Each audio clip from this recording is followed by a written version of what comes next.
welcome to the DRW page. And today we have a very special guest, Rachel Miller. She is based out of Florida. Hi, Dee. Thank you for having me. Absolutely. So I'm sure you all are wondering, why did I ask Rachel to show up today? So I'm going to just say briefly, first off, Rachel's going to tell her own story. But within her story, there's some nostalgic that's going on. Those of you that know that I have Outback Learning. So my heart goes out to Rachel because she is just embarked on an amazing journey, still going through the journey. And so I want her to take the time to not only just introduce herself, but share her journey and what she's currently doing. And then also we met, of course, you guys are probably not going to be surprised. We met in Summer Institute at Prescott College. The question is which year? Last year. So 2019. Yes, 2019. Okay. Yeah. I have to ask because there are people I met in 2018 and then they returned back in 2019. But then there's like a new group of people of 2019. And then there's like the 2020. So yeah, I'm new 2019. Yes, new 2019. Yeah. So tell us about yourself. Okay, well, I got started with environmental education working at the UNF Nature Trails in Jacksonville. So I was a student there and I was actually on the cross country team. So I would run the nature trails pretty often. And one day at the end of a run, I approached this woman because she was in running gear and she looked like such a hardcore runner. And I just felt inspired to talk to her. So I walked up to her, we made conversation, and then we said our goodbyes. And I walked up to the gear checkout window at the nature trails. I've always been a nature lover. Like my soul and heart have always been in the forest. So I really wanted to work at the nature trails at UNF. So I inquired about a job there, and the boy working the gear checkout window pointed me in the direction of the woman I was just speaking to. And she's the director of all of UNF Eco Adventure. And I was like, no way, I just made great rapport with her. Like, what are the chances? So I turned around and I approached her and like formally introduced myself and told her I wanted to work for her. And she invited me in for an interview the very next day. And her and my soon-to-be boss, Jake Fitzroy, interviewed me. And at the time, I had never considered being an educator. I have a fear of speaking in public, like a deep primal fear of public speaking. So when I'm doing this interview, I didn't even know that they were interviewing me for an environmental education job. I thought I was doing a gear checkout interview. Oh, wow. Yeah, so they're like, just so you know, Eco Adventure embodies environmental education, gear checkout, and the high ropes course. We think based off your personality, you would be a good educator. And I was like, oh, okay. Like I went along with it. I'd never considered it before. And they actually asked me if I had a fear of speaking in public, and I lied and said no, so I would get the job.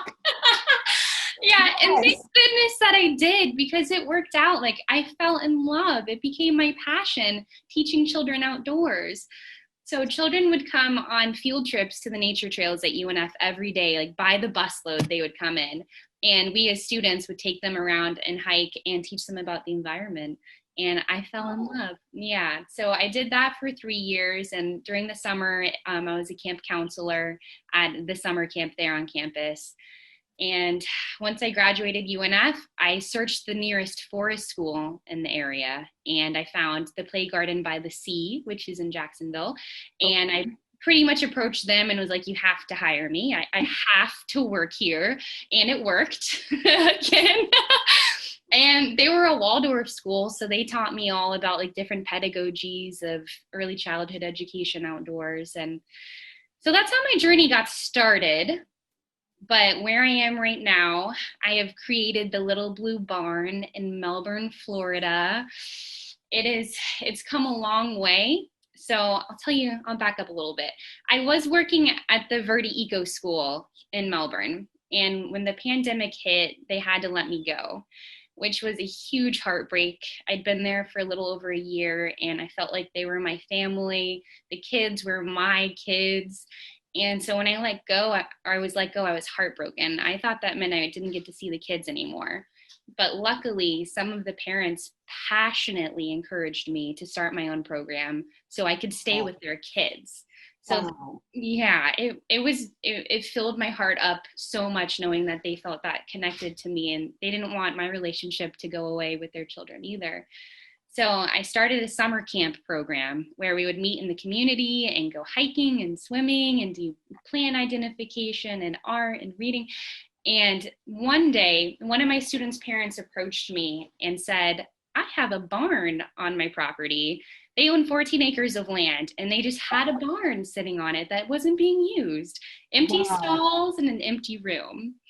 Yeah, so she's like, here, take it. Bring your program to this barn. So they've helped us renovate it completely on the inside. I'm gonna tear up. They've done so much for me to help this dream come true. They paid for the contractors, the electrician, the materials. And my boyfriend, he works for his family company called Roper Plumbing. So he's a plumber. He came in, they donated labor and materials and put in the bathroom and the kitchen. And so it's pretty much all been like handed to us as this beautiful creation that's ours to make. So that's how it got started, is it was just given to us one day. Well, it was given to me, and then I brought on my colleague Diane Young. Shout out, she's amazing.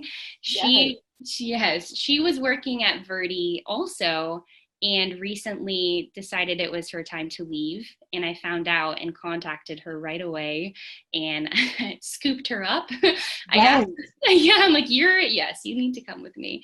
I asked her to join me, and she willingly joined. And she's a Waldorf educator as well. So she's brought so much beauty to the program, so much color and reverence. And like the Waldorf pedagogy is gorgeous. Yes. I love it so much. So she's there with me right now.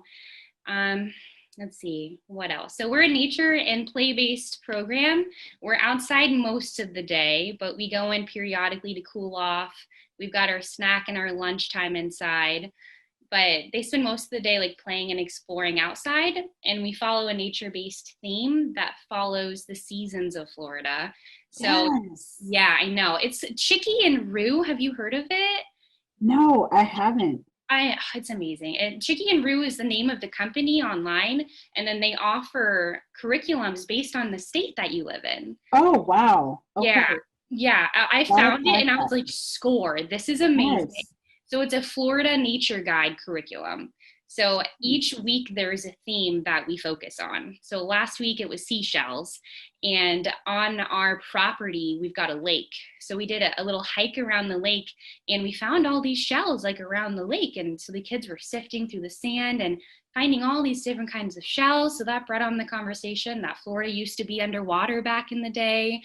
And so Wow. we brought all the seashells and we identified them. We did art with them. We read about them. And so that was our theme last week. Next week is acorns. So we'll focus on a theme for a curriculum each week, but then they learn academics as well. They learn math and literacy skills, more geared towards the older kids. We have kids Right. ages 4 to 8 right now. Wow. That is amazing. It's been such a journey. First off, if you're not following the little barn on Blue barn. social media, let me tell you something.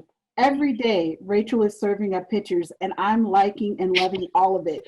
Because I'm like, oh my gosh, seashells. I saw that the other day, and I was just like, and then I saw her and the kids at the lake, and I thought, wow, this is just amazing. Did I see you guys go fishing too? Yeah. So Fridays we meet out in the community, and this Friday was Chase's 7th birthday. And his Okay. request was that we go fishing at the O'Galley Pier. And so that's Wow. exactly what we did. Up Wow. until this point, every Friday we've been meeting at different places in the community. So different I love parks. that. So yeah, before they were swimming in the river, and we'll go on hikes, and yeah, just different locations around the community. That might change soon. We might start meeting at the barn on Fridays. But yes, we went fishing. I was the only one that caught a fish, actually. I was pretty proud of myself. Wow. I love the idea that you guys are not only just like you're on a property, but then you're still connecting to the community. Yeah. I think that is so powerful on so many Mhm. levels. Yeah. Because I feel like when especially young kids, when they can see like, wow, I'm going to the park or going to the lake or going to something that they normally would go with their parents, and Yeah. then they can go with Miss Rachel is probably like a whole new experience, you know? Yeah. I've seen that happen with my own like kids with the Outbackers. And so I just think it's amazing when you can do things in the community too. So I love that. Thank you. Yeah, it's a lot of fun. Oh my gosh. Okay. So let me make sure I check my questions. I have to bring Okay, them I know I jumped partially around a blind. little bit. So you've already shared your recent business endeavor. Yeah. Um, and you kind of already shared like what inspired you to do the program. Mm. Did you have a specific interest or vision when you embarked on this journey to start your program? The vision has always been really to provide a safe place for children to learn and grow and play in nature. So I want them to be able to do all those things, but I really want to help develop a genuine relationship with nature. Our planet is in dire need of protection, and in order to develop a stewardship in the future, you have to build a relationship with nature now.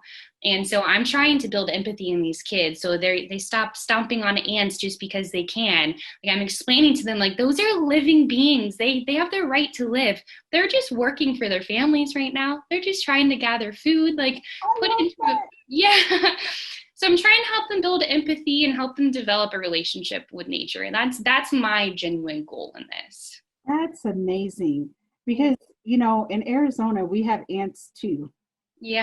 But I like how you said that, like they're building for their family. I love Yeah. that. I'm gonna hashtag and use that with my own. Okay, please do. And again, they're working and building their home friends. I totally Yeah. use that. Yeah. I love it. Yeah. Okay, so my last question is if you can provide advice to a future nature-based business owner, what would you like to say to them? I would say be patient in the process.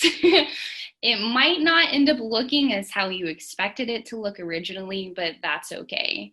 I had this concept in my mind that we were just gonna do these things back to back and get the barn ready and it was just going to open and be ready, and we had to push it back like 3 weeks, like 1 week at a time. We're like, next week for sure, we've got this. And then Right. we would not even be close. Like painting the inside of the barn, we thought we'd get it done in a day and it took a week. It was beadboard, so there's cracks in between every panel, so that took like an extra day just to get in those cracks. So every little bit of the process, it took way longer than we were expecting. And if I didn't like have the ability to be patient with that, I would have driven myself nuts. But luckily, I also had families that were so supportive. They were like, however long you need, it's okay. Like, don't rush it, get it done right. And that's also something a very wise woman just said to me, which was Diane. She said, if you don't have time to get it right the first time, then how are you going to have time to get it right the second time? Just take it slow and get it right that first time. Absolutely. Yeah. Absolutely. I have one question that I completely forgot to ask you. Yeah. How many kiddos do you have in your program, or how many, like what's Mm-hmm. your cap amount? You don't have to say how many you So currently my cap is going to be 10 kids per have. day. So right now we have 9 children enrolled, but we have 7 kids at any given time because some of them come half days and some only come certain days. But as of this past weekend, we've gotten so much interest because of the Facebook group. Dana Wilson, one of my parents, has relentlessly been recruiting families for me. She's a part of a homeschool group on a Facebook, like some different group page, and she shares the barn there all the time. So I'm always getting new families trying to add to the group to bring their children to my group. So as of this next week, we might be on a wait list. We might be maxed out. Thank you, Dana Wilson. She's been Yes. amazing. Yes.